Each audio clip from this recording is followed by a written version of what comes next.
நண்பர்களுக்கு வணக்கம். இன்னைக்கு நம்ம தங்கச்சி மடம் பட்டறை கருவாடு பழையகஞ்சில் இருக்கிறோம். இந்த நம்ம கடையில கஞ்சியும் கருவாடு சாப்பிட்டது ஏராளமான பேர் இருப்பாங்க.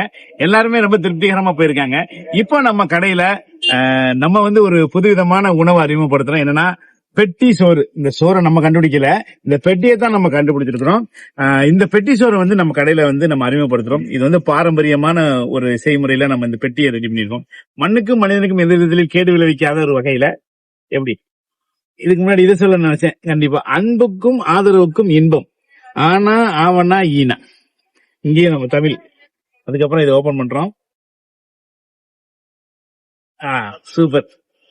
இந்த பெட்டி சோறுல என்ன இருக்கு அப்படின்றத நான் ரொம்ப தெளிவா சொல்லிடுறேன் உங்கள்கிட்ட.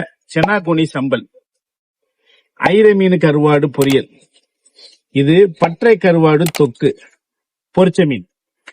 எப்போ வாங்கினாலும் இது இருக்கும்.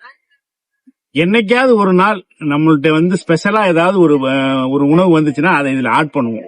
பட் ஆனா இது நாளும் எப்போதும் இருக்கும். இதோட மீன் குழம்பு, ரசம் நம்ம கொடுக்குறோம். இந்த மாதிரி சாப்பாடை வந்து நம்ம வந்து நம்ம கடையில அறிமுகப்படுத்திருக்கோம். இந்த பக்கம் வர்றவங்க, நம்ம தங்கச்சி மடம் வர்றவங்க, இப்பெல்லாம் இந்த பக்கம் வர்றவங்கன்னு சொல்றதை விட்டுட்டு இந்த கடைக்கு சாப்பிடறதுக்காகவே நிறைய பேர் வர்றாங்க. உண்மையில ரொம்ப சந்தோஷமா இருக்கு. மக்களே, அதிராமண்ணத்துல இருந்து இந்த கஞ்சி குடிக்கிறதுக்காக இந்த கடைக்கு வந்திருக்கேன். ஆனா நம்ம கடைக்கு வாங்க, இந்த மாதிரி பெட்டி சோறு, இந்த மாதிரி சைடிஷோட நம்ம கடையில சாப்பிடலாம். நன்றி, வணக்கம்.